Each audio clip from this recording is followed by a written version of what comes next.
Hello friends, welcome back to my channel. इस video में मैं आपको एकादशी के बारे में बताऊंगी। 2022 में पहली एकादशी 13 जनवरी को पड़ रही है और उस एकादशी को पुत्रदा एकादशी के नाम से जाना जाता है।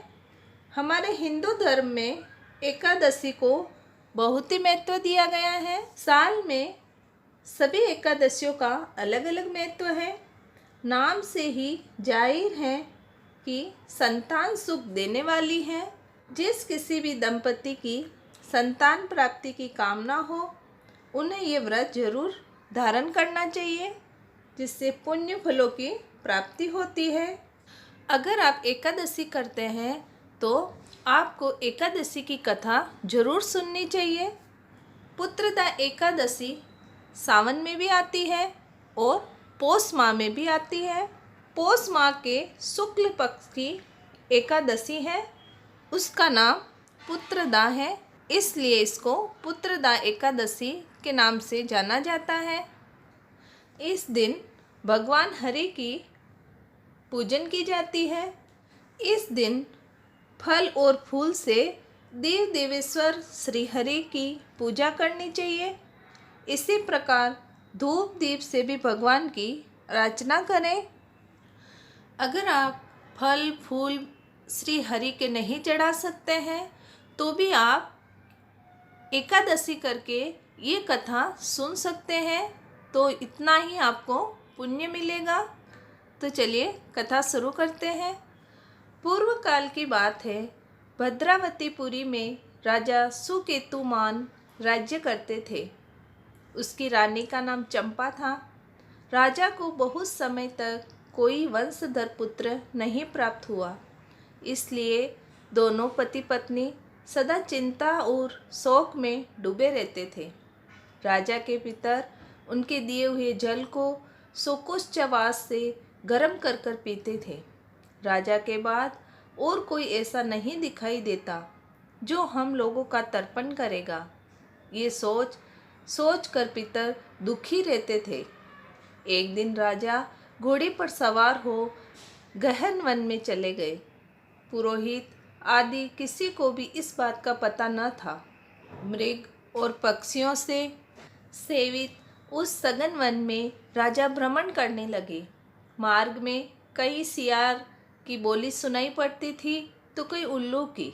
जहाँ तहाँ भालू और मृग दृष्टिगोचर हो रहे थे।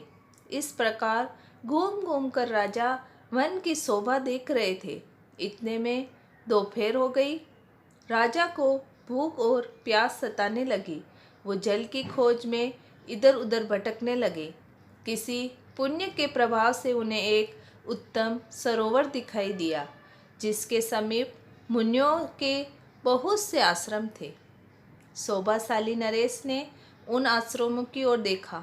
उस समय शुभ की सूचना देने वाले शकुन होने लगे।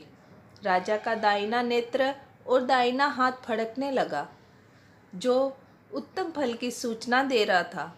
सरोवर के तट पर बहुत से मुनि वेद पाठ कर रहे थे।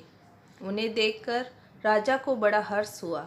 वे घोड़े से उतरकर मुनियों के सामने खड़े हो गए और पृथक पृथक उन सब की वंदना करने लगे। वे मुनि उत्तम व्रत का पालन करने वाले थे। जब राजा ने हाथ जोड़कर बारंबार दंडवत किया, तब मुनि बोले, राजन, हम लोग तुम पर प्रसन्न हैं। राजा बोले, आप लोग कौन हैं? आपके नाम क्या है तथा आप लोग किस लिए यहाँ एकत्रित हुए हैं? कृपया ये सब बताइए। मुनि बोले, राजन, हम लोग विश्वदेव हैं, यहाँ स्नान के लिए आए हैं। माघ मास निकट आया है। आज से 5वें दिन माघ का स्नान आरंभ हो जाएगा। आज ही पुत्रदा नाम की एकादशी है, जो व्रत करने वाले मनुष्य को पुत्र देती है। राजा ने कहा, विश्व देवगण, यदि आप लोग प्रसन्न हैं तो मुझे पुत्र दीजिए। मुनि बोले, राजन, आज पुत्रदा नाम की एकादशी है। इसका व्रत बहुत विख्यात है। तुम आज इस उत्तम व्रत का पालन करो। महाराज, भगवान केशव के प्रसाद से तुम्हें पुत्र अवश्य प्राप्त होगा। भगवान श्री कृष्ण कहते हैं, युधिष्ठिर, इस प्रकार उन मुनियों के कहने से राजा ने उक्त उत्तम व्रत का पालन किया। महर्षियों के उपदेश के अनुसार विधिपूर्वक पुत्रदा एकादशी का अनुष्ठान किया। फिर द्वादशी को पारण करके मुनियों के चरणों में बारंबार मस्तक झुकाकर राजा अपने घर आए। तदंतर रानी ने गर्भ धारण किया। प्रसव काल आने पर पुण्यकर्मा राजा को तेजस्वी पुत्र प्राप्त हुआ, जिसने अपने गुणों से पिता को संतुष्ट कर दिया। वह प्रजा का पालक हुआ। इसलिए राजन, पुत्रदा का उत्तम व्रत अवश्य करना चाहिए। मैंने लोगों के हित के लिए तुम्हारे सामने इसका वर्णन किया है। जो मनुष्य एकाग्रचित होकर पुत्रदा एकादशी का व्रत करते हैं, वे इस लोक में पुत्र पाकर मृत्यु के पश्चात स्वर्गगामी होते हैं। इस महात्म्य को पढ़ने और सुनने से अग्निहोत्रम यज्ञ का फल मिलता है। ये कथा करने से जिस फल की प्राप्ति होती है, वह हजारों वर्ष तक तपस्या करने से भी प्राप्त नहीं होती है। ये तिथि सब पापों को हरने वाली है। अगर आपकी कोई मनोकामना हो तो आप ये पुत्रदा एकादशी व्रत का पालन जरूर करें।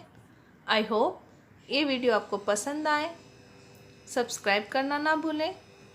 कमेंट बॉक्स में कमेंट ज़रूर करें। Thank you.